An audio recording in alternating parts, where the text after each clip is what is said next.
morning. How are you people? Zero Time Dilemma, much like the previous two Zero Escape games that came before it, loves to mess with your mind.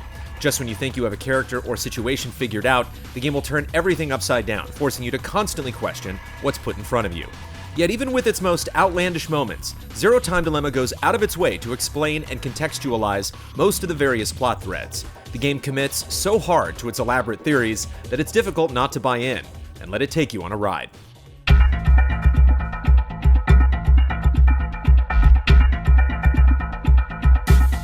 If you haven't played the prior two parts of the Zero Escape trilogy, 999 and Virtue's Last Reward, you absolutely should not bother with Zero Time Dilemma. This third chapter answers many important questions, and it portrays subtle moments between characters which won't resonate if you don't have the appropriate knowledge going in. Zero Time Dilemma starts with 9 unfortunate souls who are held in an underground shelter against their will, forced to play the insidious decision game. Essentially, if 6 or more people are killed, the remaining participants get to leave through the one and only exit.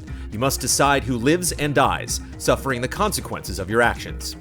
Unlike Virtue's Last Reward, where the violence was notably turned down, Zero Time Dilemma uses blood and gore to great effect. Character deaths are the grisliest in the series. Thankfully, the violence never feels exploitative and is only really used to either drive home the dire nature of the situation or to reveal something meaningful about a character.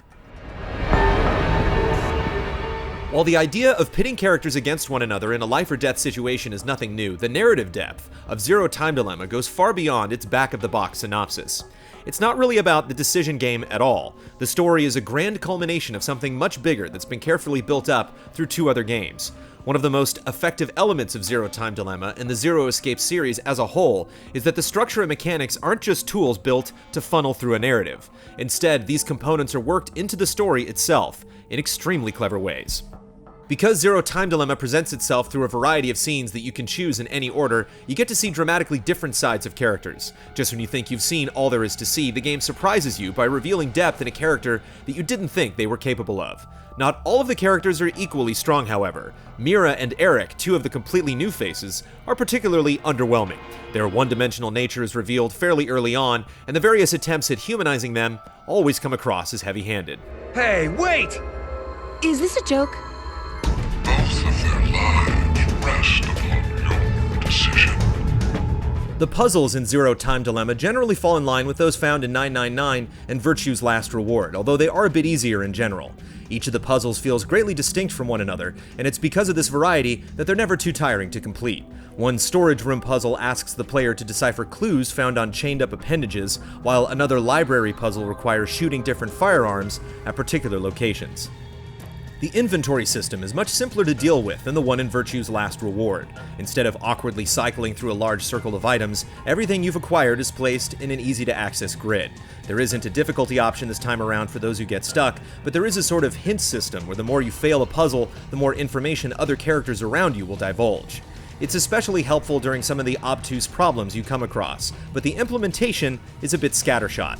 There are times when you wish your teammates would say anything useful, but instead they remain silent. A bigger issue is that it can be difficult to tell what you can and can't interact with, leading to instances where you're completely stuck just because you didn't notice a hard-to-see item. The presentation in Zero Time Dilemma is jarringly inconsistent. On one hand, the soundtrack perfectly sets the mood. Its sparse electronic pulses fill you with just the right amount of dread, building anticipation for the next ghastly reveal. The voice acting also largely rises to the occasion. Some lines fall flat and some characters are much stronger than others, but Zero Time Dilemma features some of the most intense and emotional scenes of the series, and the cast is generally able to sell them. Yet the animation is uniformly awful, with characters acting like awkward marionettes. Making things worse is the clipping. There are moments when a woman's hair noticeably clips into her back, or a man's hand clips inside of his arm. The developer stated that the new cinematic style is an attempt to grab the attention of more players, and although that's easy to understand, it's a jump that just didn't work out as well as we hoped.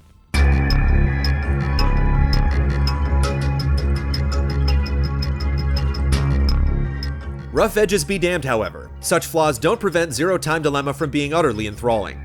It's rare that a game's story captivates us so thoroughly that we lose sleep just to see what will happen next. Few other works have subverted expectations, toyed with our emotions, or simply shocked us the way the Zero Escape series has.